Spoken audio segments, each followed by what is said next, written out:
The truth about introverts is much deeper than what one sees on the outside. Identifying an introvert isn't simple. It's not in how quiet or shy they are.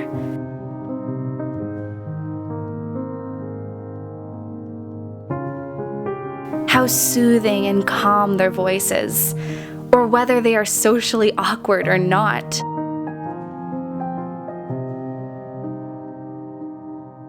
But there's a lot more to introverts than meets the eye. And here's the truth about introverts.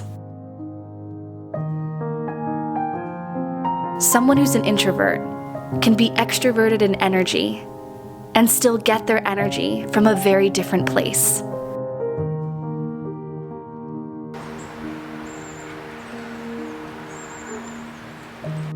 One can be an introvert and appear extroverted on the surface. The secret to knowing whether you're introverted or not is in noticing where and how you fill your cup. Where do you get your energy? How do you refuel? We all know that you can't pour from an empty cup, and as introverts, we feel restful after time spent in contemplation or alone in nature. What marks an introvert is their deep need to be alone.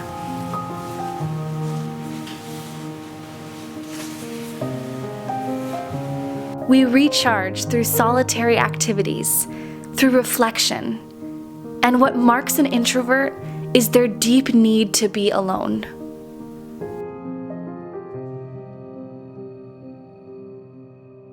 There is so much joy and fulfillment in having the time and space to ponder by oneself.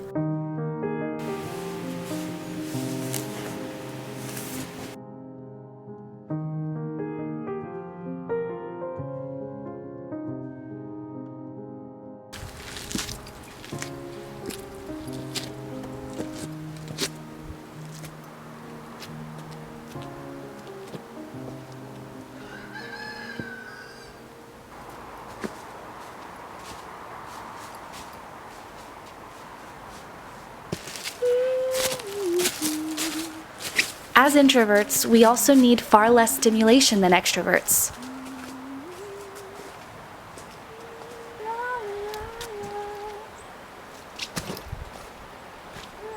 And we prefer environments that are not overstimulating.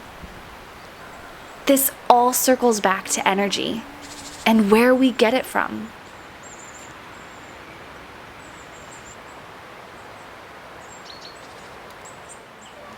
As an introvert myself, I too feel overwhelmed by groups of people, suffocated by too many sights or sounds.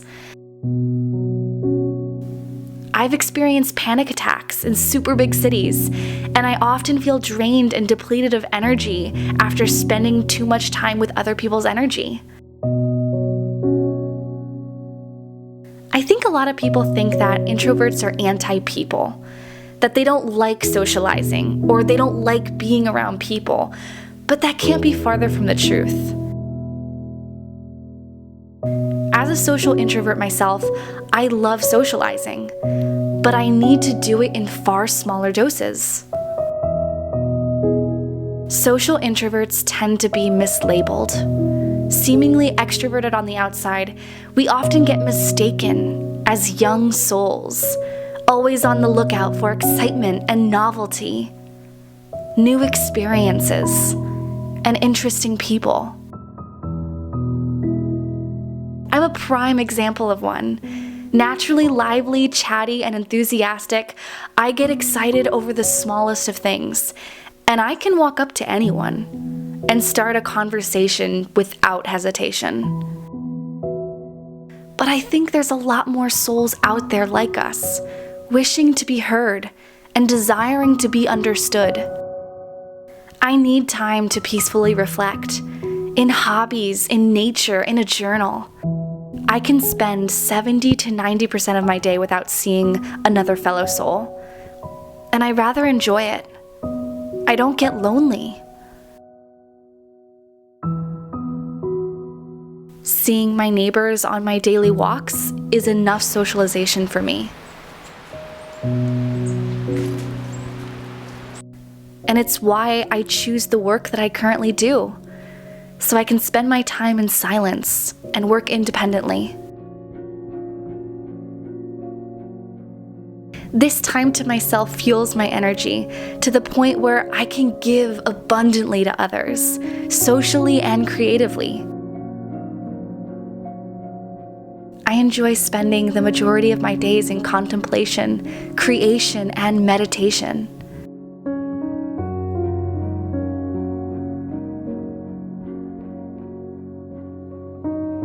And I think this is where it all comes down to. We judge others too hastily. Too quickly do we make assumptions and assume that we know everything about a person's innermost self, that we label them as one personality or another and move on.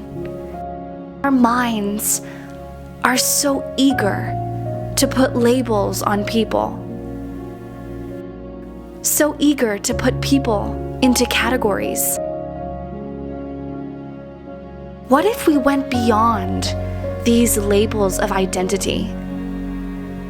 So lately, I've been trying something new. Instead of telling others that I'm a social introvert, as I would often say, I use the words, I light up energetically by being alone. I'm grateful that my husband also obtains his energy by being alone. He understands my need for solitude and independence, my need to take 1 week to a month every year to go travel alone to some new place. These trips alone are often the highlight of my year, a time when I can become still and silent and reflect deeply on my life and what I have learned about it.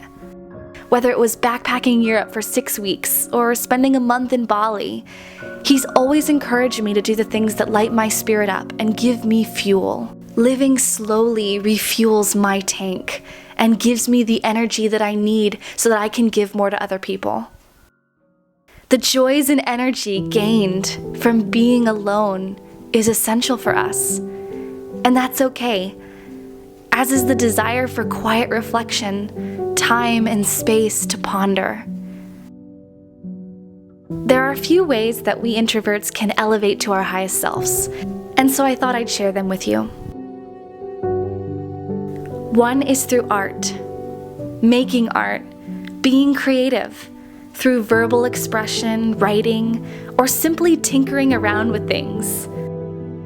And when we give creativity time every day, we can embody our deepest thoughts in a creation. Lately, I've been enjoying the process of jewelry making. Using my hands, I can bend, shape, and design pieces that speak to my creative heart. And even better, I can do it alone and in silence, in the quietness of my thoughts. T'as pas besoin de papier. Making jewelry, crafting things, baking, writing, cooking are all activities that require presence of mind. One step at a time, they require patience and the art of being here now. And that stillness and silence is fuel for us. The second is nature. Sit by the water. Listen to the water as it trickles over stones, tumbles over rocks, glides over the shore. Take a bath. Breathe deeply in the shower. Place your palms on the bark. Place your hands in the soil. Become one with nature, and your energy will replenish. Go for walks alone and process your day. The third is companionship.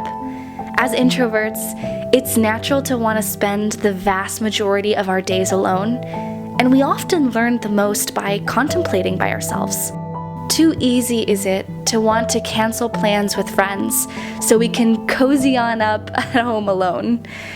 But having companionship, whether it be through a partner, a friend, or even a furry feline, is vital for introverts.